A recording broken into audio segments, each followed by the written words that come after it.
Sejam todos muito bem-vindos ao Centro Espírita Nosso Lar, Casas André Luiz.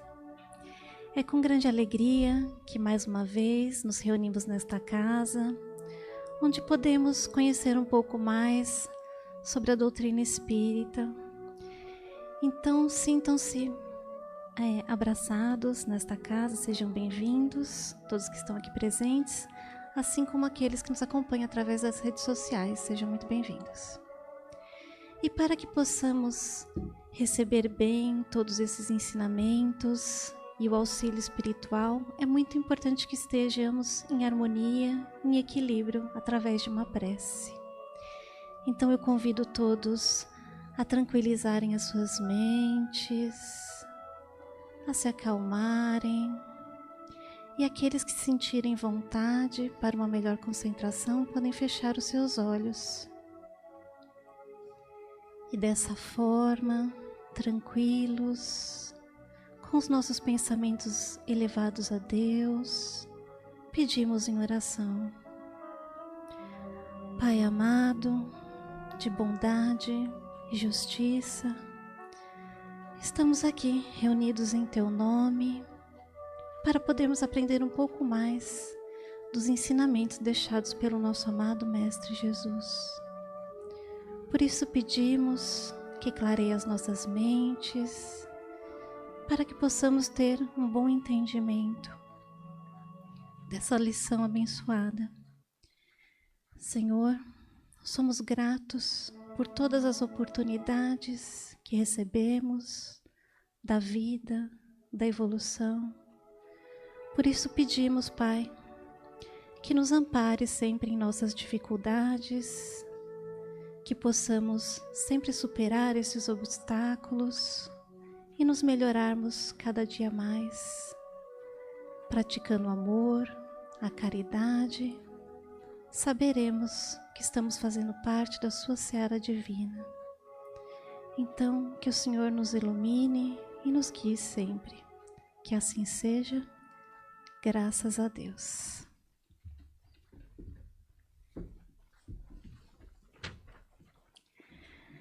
O tema da palestra de hoje será sobre alienados mentais, retirado do livro No Mundo Maior, capítulo 16, autor Chico Xavier, pelo Espírito André Luiz. Vamos envolvendo com muita luz, com muito carinho, a nossa companheira Roseli, que nos falará sobre o assunto. Seja muito feliz. Muito obrigada. Olá, meus queridos. Mais uma vez eu cumprimento a todos que estão aqui no Salão de Reunião Pública e aqueles que nos acompanham pela rede social, que hoje nós temos essa tecnologia que permite que de onde estejamos a gente possa ouvir esses aprendizados tão maravilhosos que a doutrina dos Espíritos traz para nós. Então, nós vamos falar hoje de um dos 16 livros do André Luiz. Só para a gente passar rapidamente, André Luiz, quando ele chegou à espiritualidade, ele chegou lá tão imperfeito quanto nós ainda somos aqui. Então, a gente entender que quando um espírito ele traz informações do plano espiritual, nem sempre esse espírito está num grau de elevação muito superior a nós. Quando André Luiz chegou lá, ele chegou inclusive com o apelido, digamos assim, de um suicida inconsciente, por causa do tipo de vida que ele levou aqui, muito dado à bebida e outros tipos de situações que ele tinha na sua vida corpórea. Mas esse espírito, ele teve a oportunidade grandiosa de ir crescendo muito na espiritualidade, justamente visitando os diversos laboratórios, né, na Terra e na espiritualidade também, para que ele pudesse trazer para nós todas essas informações. Então, toda a literatura dele traz o mundo espiritual, né? O mundo espiritual, como age a espiritualidade aqui na Terra conosco, nos auxiliando, nos ajudando, as colônias espirituais, os manicômios espirituais que também tem de tudo lá. E aí o André Luiz ele foi crescendo, tá? Crescendo moralmente, espiritualmente, e hoje, com certeza, ele é um espírito do mais alto grau ali também de elevação, tá? Toda a literatura dele tem um um instrutor, eles chamam de instrutor. Nesse caso, o instrutor do André Luiz é o Calderaro, né? Então, neste livro, nós vamos estudar a oportunidade, nós vamos ter a oportunidade de conhecermos o trabalho que a espiritualidade faz aqui na crosta terrestre, na Terra, com relação a esses espíritos que sofrem de loucura, de alienações mentais muito profundas.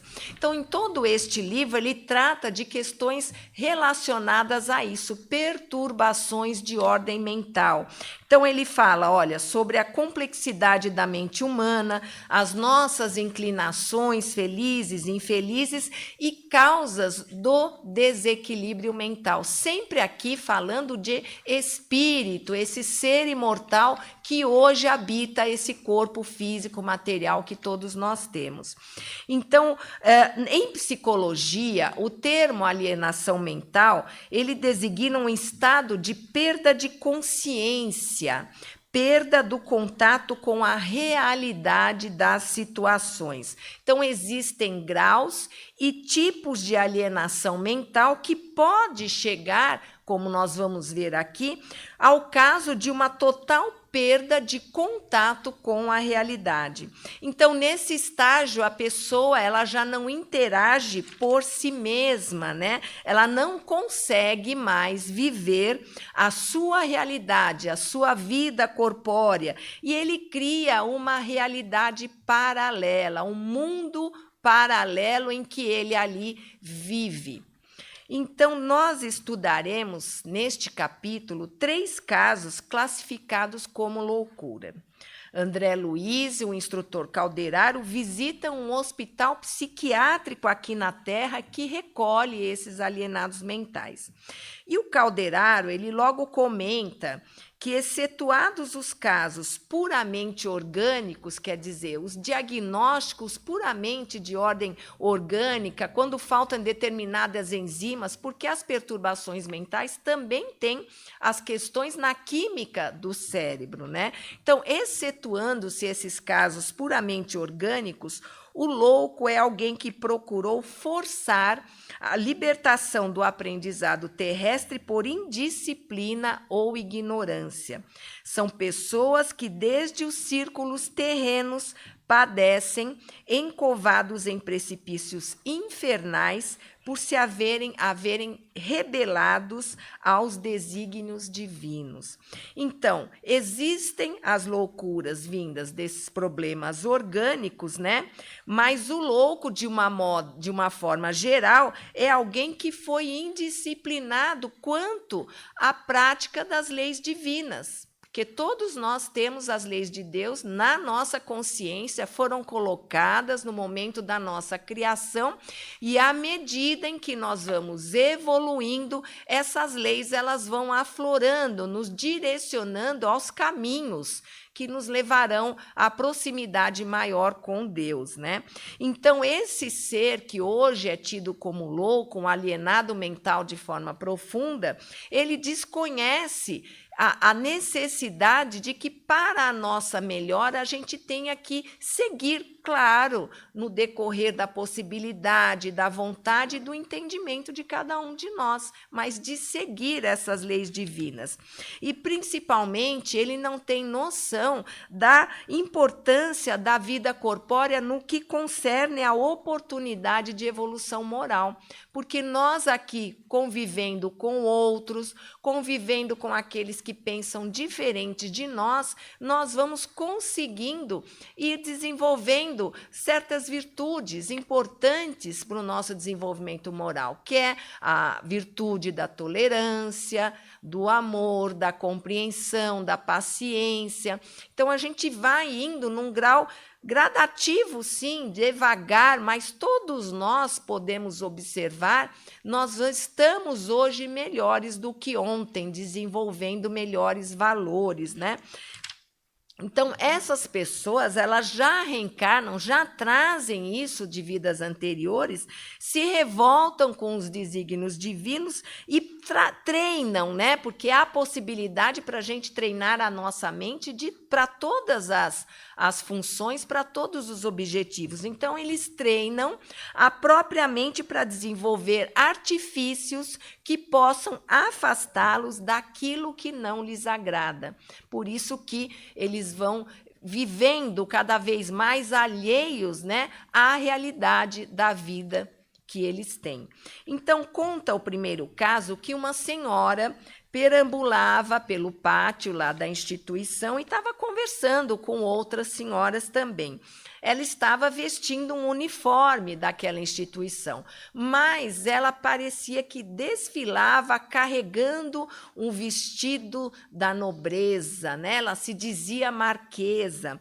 Então, ela contava lá para as amigas dela que ela tinha muitos inimigos na corte, mas ela era amiga, o imperador tinha simpatia por ela, então que ele ia resolver todos os problemas dela punindo as pessoas que a tinham colocado naquela situação. O segundo, vamos guardar caso a caso, que aí depois a gente vai falar um pouquinho de todos. O segundo caso foi de uma outra senhora que gritava ferozmente diante da iminente visita do seu marido. Então, ela dizia que ela não queria ver o marido, que ela o odiava e odiava tudo a que a ele pertencesse. Então, essa senhora, ela ficou tão nervosa que acabou tendo uma crise de nervos. Então, de uma forma, ela conseguiu o seu intento, que era não ver o marido, porque nessa crise de nervos, ela teve que ser internada ali para outros tratamentos, outros socorros mais urgentes.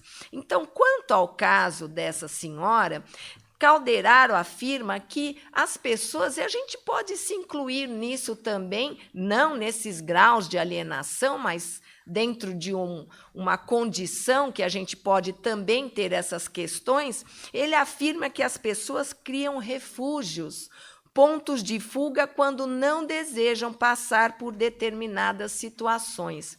E nós, como espíritos encarnados aqui, que temos comprometimentos com a nossa existência passada, comprometimentos com a nossa programação reencarnatória, nós também acabamos, né, agindo da mesma maneira, criando pontos de fuga para que a gente faça aquilo que nos agrade. A gente ainda, né, tem alguma ideia de que a gente veio aqui mais para ser feliz, para passear, para constituir uma família, viver o amor e os prazeres. Mas a grande missão que nós temos aqui, todos nós, sem exceção, como espíritos imortais, nesta reencarnação, é nós nos melhorarmos, é nós evoluirmos, desenvolvendo valores morais e espirituais. Mas, às vezes, a gente prefere deixar isso para outra oportunidade, já que teremos inúmeras reencarnações ainda. Mas a gente sabe que uma reencarnação perdida não volta jamais, assim como um minuto passado não volta, não é mesmo? O último caso já foi para o departamento masculino, onde um homem aparentava ali sintomas de esquizofrenia e André Luiz e o Calderaro, eles conseguiam ver, claro, ali as entidades sombrias que estavam assediando esse homem. Então, ele não conseguia mais pensar por si mesmo. Era como um robô, um boneco de marionete que era comandado por essas entidades malfeitoras. Então, ele dizia que ontem ele fora um leão, e hoje ele era uma bananeira. Então, Calderaro explicou que aquele caso era um processo obsessivo muito grave. Os processos obsessivos, o que são? Todos nós recebemos influenciações dos espíritos. De acordo com aquilo que nós pensamos, com as nossas condutas, nós abrimos oportunidade de comunicação com diversos níveis de espíritos.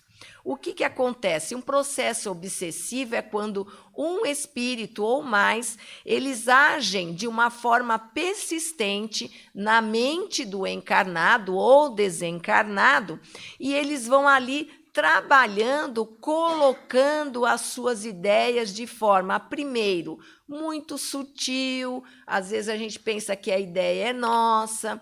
Aí, se a gente não percebe, essa sutileza ela vai perdendo a suavidade e vai ficando cada vez mais intensa.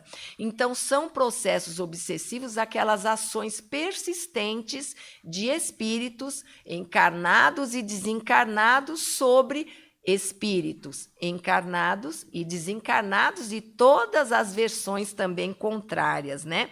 Então, neste caso, o Calderaro explicou que aquele senhor, ele estava num processo de último grau de obsessão, quer dizer, ele estava já subjugado àquelas entidades, né? Então, não havia como socorrê-lo, porque o processo de recuperação de uma obsessão nesse nível, né, ele é muito demorado, porque há que se educar aquele espírito que está com essa ação persistente, que está prejudicando. Então, há que se ter um processo de educação desse espírito, né? E também há que se ter a participação daquela pessoa que, entre aspas, né, está sendo vítima dessa obsessão, porque quanto mais ele conseguir mudar a sua conduta, os seus pensamentos, se aliar aos espíritos bons, mais ele consegue ir se livrando desse processo obsessivo. Mas é demorado, dependendo desses casos em que a obsessão se torna realmente mais grave. Então, o que o Calderaro explicou é que em reencarnações anteriores, esse senhor, ele tinha abusado do seu magnetismo pessoal. Sabe aquele carisma? A gente conhece pessoas que são assim. Nossa, a gente às vezes não consegue parar de ouvir a pessoa falar, de olhar, de tanta energia que nos atrai, né, um poder mesmo de sedução, né? Então, ele sabia, esse senhor, em encarnações passadas, que exercia um grande fascínio, principalmente sobre as mulheres. Então, as mulheres é que começaram a destilar o seu ódio em vista de tudo que sofreram, as desencarnadas nesse caso, né? E elas emitiam feixes de forças destrutivas sobre esse homem encarnado. E ele foi pouco a pouco enfraquecendo e cedendo aos seus comandos, até que ele não tinha mais a própria personalidade. Ele cedeu totalmente àquelas obsessões desses espíritos que estavam agindo sobre ele de modo a lhe fazer mal. Então, nós apresentamos aqui, de forma bem sucinta, 3 casos de difícil solução, porém, muito compreensíveis à luz do ensinamento espírita. As causas mais conhecidas da alienação mental, elas têm a sua origem em grandes abalos emocionais vivenciados na reencarnação presente. Mas também podem derivar, como foi o caso desse rapaz, de situações ocorridas em experiências anteriores, nas quais nós nos acumulamos de débitos porque prejudicamos as pessoas, os nossos semelhantes. Então, condutas equivocadas no passado, decorrentes do egoísmo, da falta de condição de você conviver com aqueles dons, talentos, de você administrar tudo aquilo que você trazia, né? Inveja, atos maldosos, premeditados. Então, tudo isso fica ali, digamos, como que morando na nossa casa mental. Então, ainda lá na espiritualidade, nas vidas anteriores, a gente começa, nada se perde, a gente começa a ter esses débitos, esses compromissos, todos ali residindo na nossa casa mental, e enquanto nós não estamos na vida corpórea, eles vão ali permanecendo adormecidos, né? Quanto mais maldades são cometidas, mais intensa é a angústia, é o remorso que nos toma, ainda na vida corpórea, intensificando isso após o desencarne. Quer dizer, toda essa sensação, essa intuição de que nós promovemos o mal num passado que nós desconhecemos, porém essa intuição existe em nós, na vida corpórea ela já vai sendo trabalhada ali como um remorso, não é? Um arrependimento. E aí, quando aquela pessoa desencarna, isso se intensifica, porque ela chega na vida espiritual totalmente perturbada por essas sensações. Então, no auge da tormenta, né, a suposta vítima crê que eu quero reencarnar, eu quero sair desse ambiente aqui onde eu estou, né? Porque na espiritualidade é pior do que aqui. Aqui a gente não vê, a maioria não vê as entidades sombrias que às vezes nos prejudicam. Na espiritualidade a gente já tem esse acesso. Então imagina a tormenta que a pessoa vive e ela pede o quê? Ela pede para se afastar. E como é que ela se afasta? Ela se afasta reencarnando. Porém, a gente está redondamente enganado. Se pensa que quando a gente reencarna, a gente se afasta, né, dos nossos inimigos, porque a perseguição continua, né? Então nós vamos o quê? Além desses prejuízos, desses desencarnados que nós fizemos sofrer, a nossa própria consciência já nos acusa. Então a dor, né, é muito grande para esse espírito que viveu no mal, que usou mal os seus talentos, como foi esse o caso, né? Então, muito difícil tratar realmente um caso desse nesse nível de evolução, porque a pessoa ela perde o seu poder de ação. Então, ela não tem como ajudar no seu processo de recuperação. As ajudas externas, né, os plantões de atendimento, as palestras, os passes não ajudam, porque a pessoa ela está completamente alienada de tudo isso. Ela está envolta somente naquela energia de culpa, de arrependimento e dessas influenciações negativas. Voltando àquele primeiro caso da senhora que se achava marquesa, ela realmente teve esse segundo relato aqui, ela teve sim essa condição de nobreza numa existência passada, mas aqui ela não tinha mais.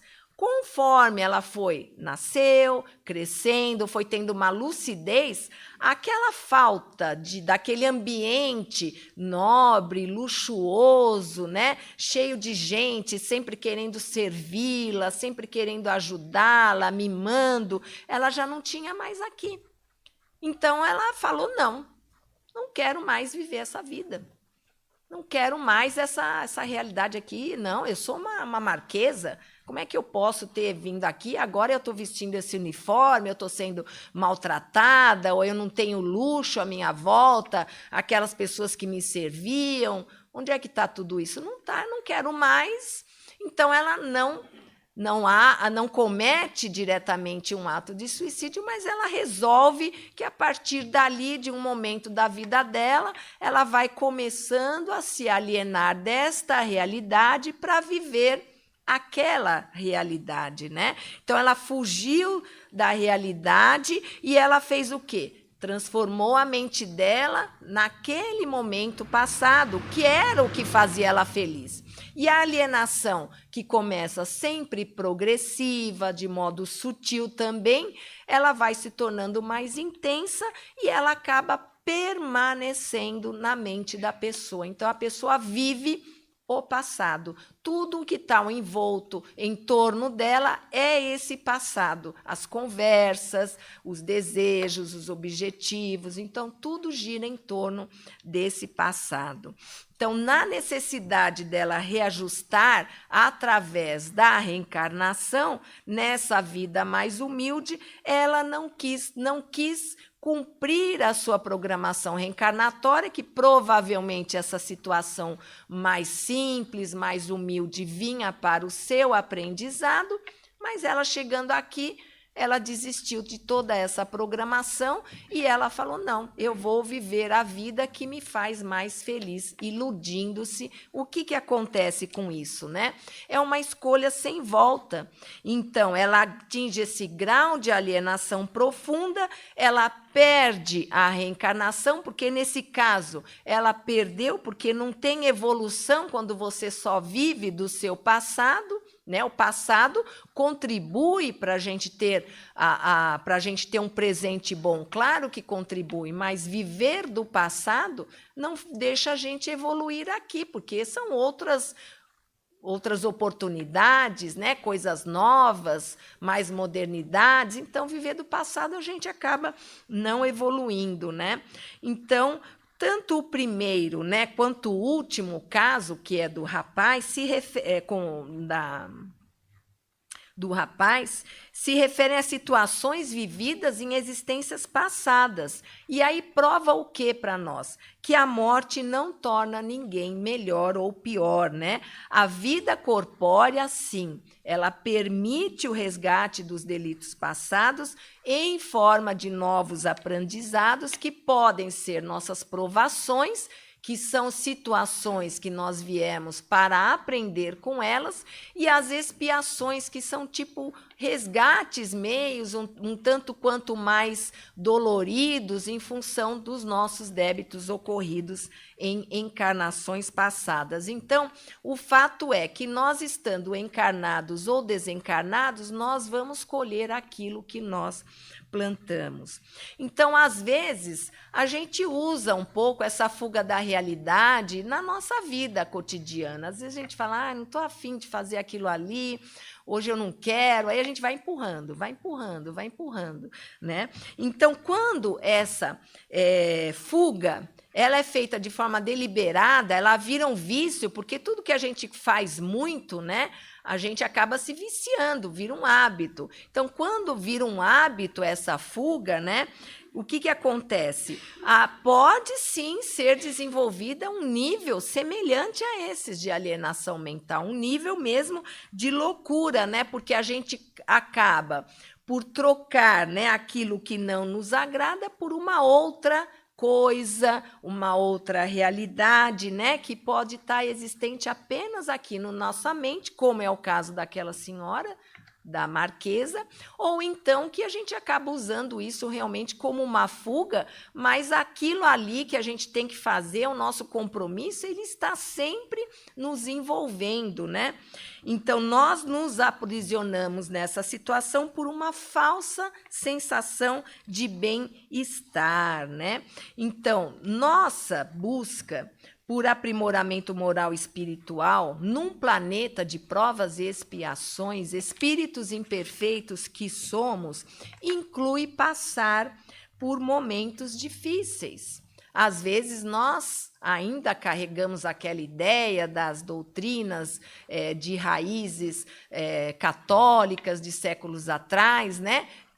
Que o catolicismo não tem evoluído, está sim, mas a gente, às vezes, ainda carrega aquela história de que Deus castiga, não faz isso que Deus castiga, né? Mas a doutrina espírita nos traz esse pensamento racional de que são aprendizados necessários, né? Reflexões doloridas, mas necessárias. Então, que o ideal é que a gente busque enfrentar essas situações difíceis, né?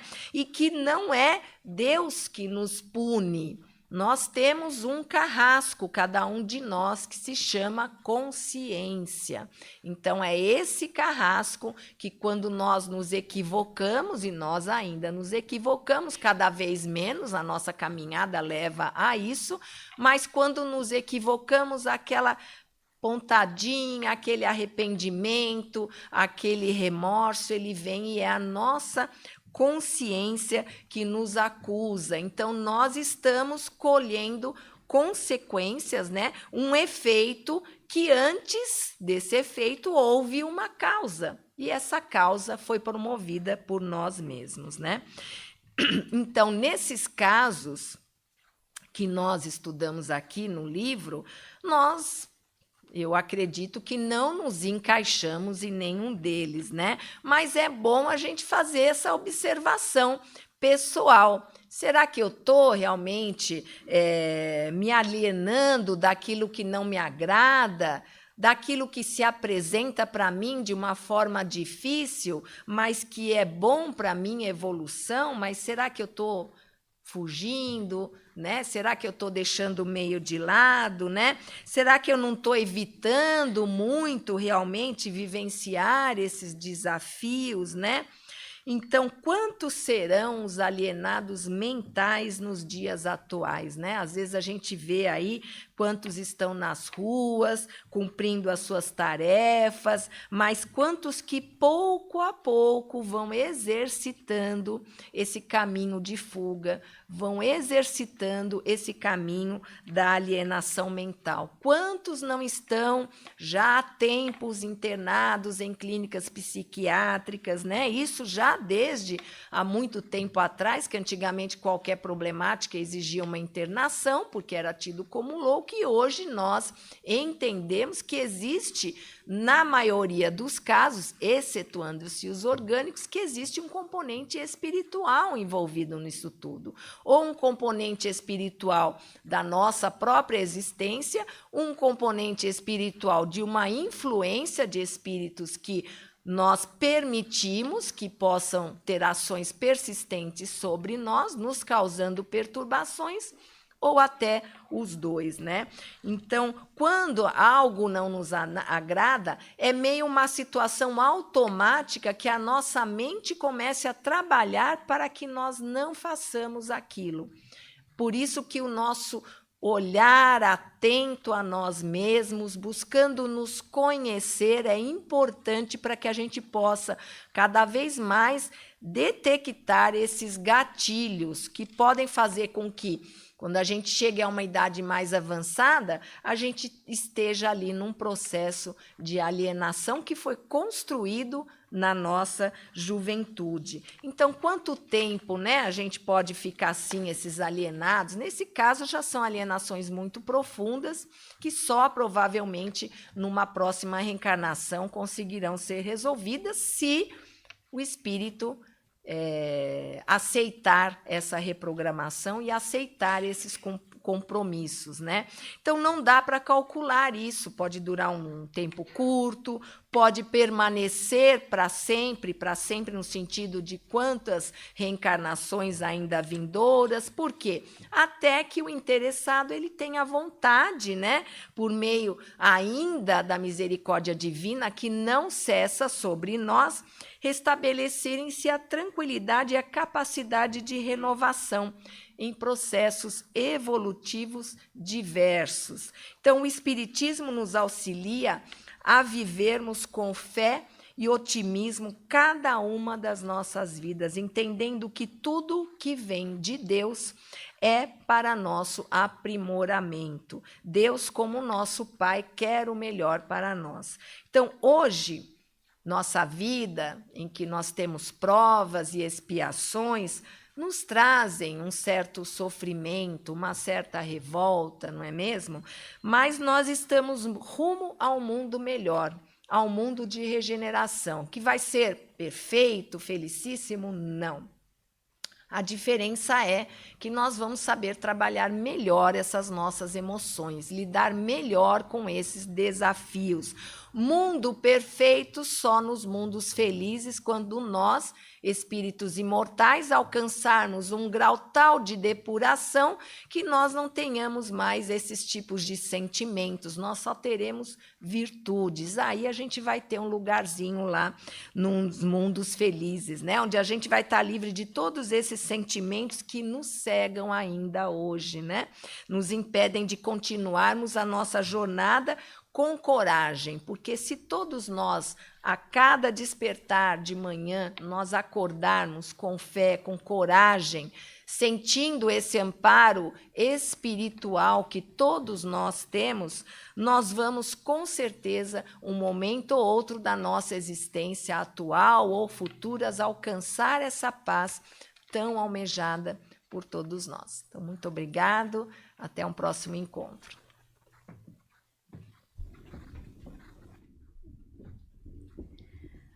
Muito obrigada, Roseli, por essa palestra tão esclarecedora.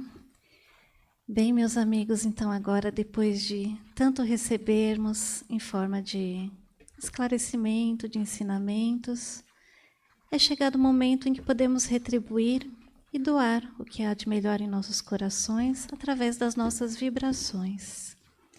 Então eu convido todos a novamente se tranquilizarem. Vamos unindo os nossos pensamentos em um só propósito, que é o de vibrar por aqueles que mais precisam. Então vamos mentalizando a figura do Mestre Jesus em toda a sua bondade, seu amor. Ele vai envolvendo todo o nosso planeta Terra em uma luz intensa, repleta de paz, de harmonia. Essa luz vai alcançando todos os continentes, todos os países e todos os habitantes, pacificando seus corações, e que possa reinar sempre a fraternidade e a caridade. Vibremos.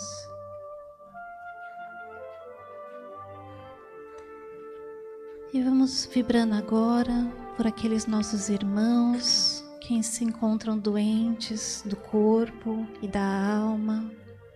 Vamos enviando os nossos melhores sentimentos de saúde, de equilíbrio, que os amigos espirituais possam alcançá-los onde eles estiverem e que eles possam ter a esperança e se recuperarem. Vibremos.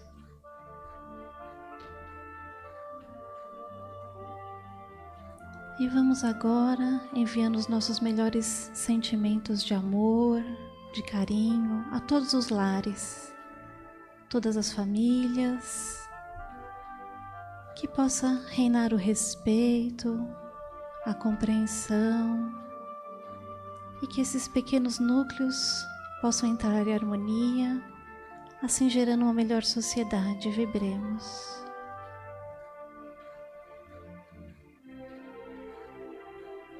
E vibremos também por aquele amigo, aquele parente que sabemos que está passando por uma dificuldade.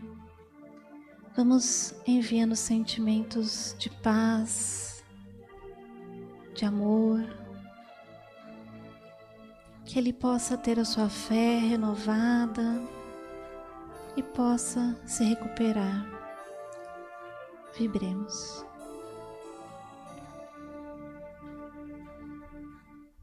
E assim, imensamente agradecidos a Deus, nosso Pai, a Jesus, nosso Mestre, e a espiritualidade amiga que está sempre ao nosso lado e sempre nos ampara, pedimos mais uma vez que o Senhor ilumine sempre os nossos caminhos, que possamos, Pai, praticar o amor, a fraternidade, a caridade com o nosso próximo, pois assim saberemos que fazemos parte da sua seara divina e que estamos no caminho certo, o caminho da evolução, como espíritos eternos que somos. Abençoa-nos, Pai, nossos propósitos. Que assim seja, graças a Deus.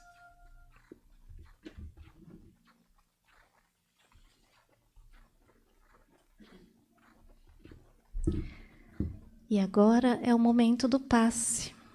Eu vou ler algumas orientações sobre o passe coletivo.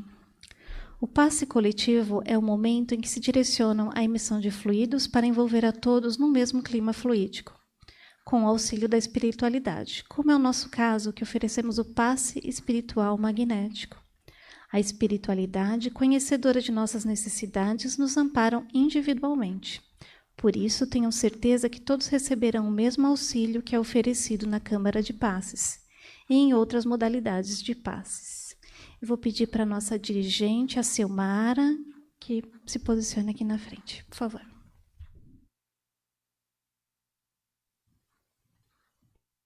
Obrigada, Fabiana. Boa tarde a todos. Eu convido os nossos companheiros passistas que se posicionem.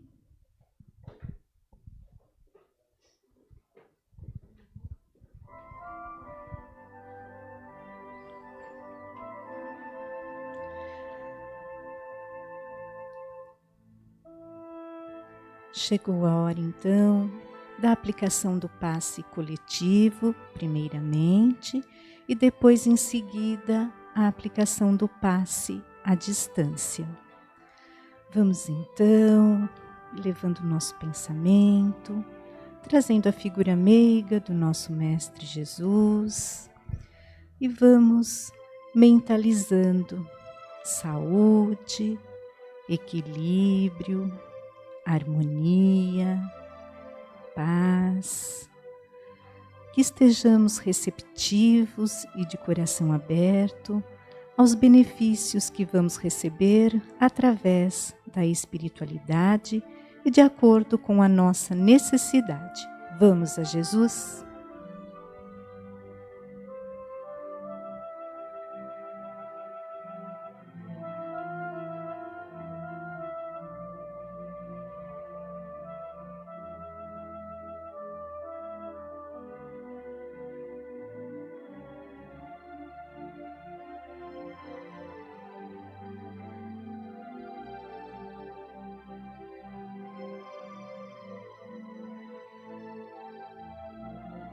Seja graças a Deus. Passe à distância.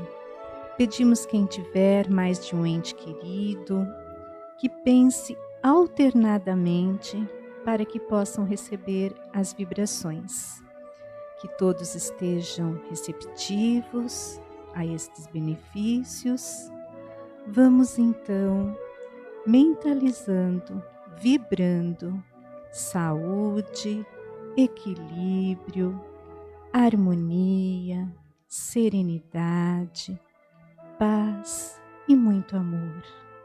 Que os nossos entes queridos estejam receptivos, de coração aberto e que possam receber essas vibrações amorosas através da espiritualidade.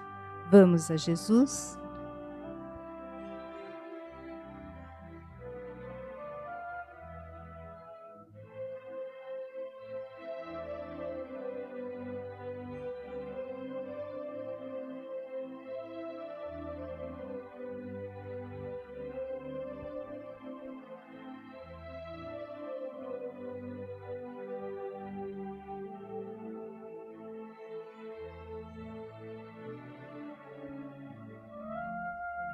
Que assim seja, graças a Deus. E assim, agradecidos estamos a Deus nosso Pai, a Jesus nosso Mestre e à espiritualidade aqui presente por estes benefícios e que possamos dar continuidade a este tratamento na próxima semana. Que assim seja, graças a Deus. Muito obrigada aos trabalhadores passistas. Obrigada.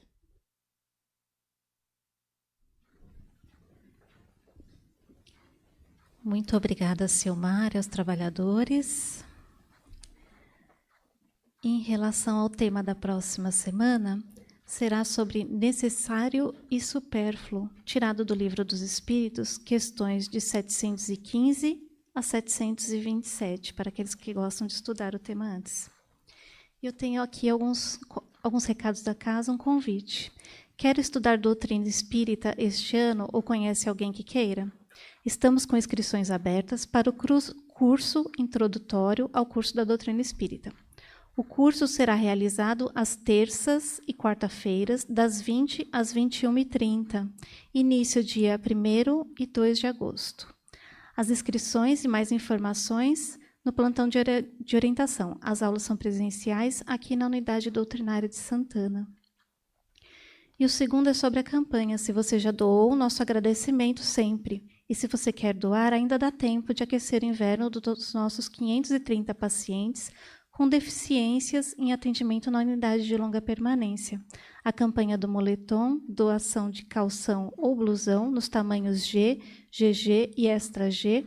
A solicitação por tamanhos grandes é para garantir o conforto da vestimenta de nossos pacientes. Também aceitamos contribuições por depósito bancário, Pix, doando qualquer valor que desejar. Mais informações nos cartazes ou no hot site da campanha. É appcal.casasandreluiz.org.br/inverno.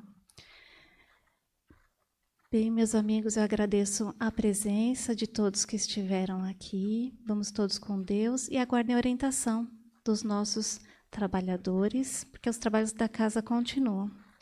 E aqueles que nos acompanharam através das redes sociais, muito obrigada pela companhia e até o nosso próximo encontro.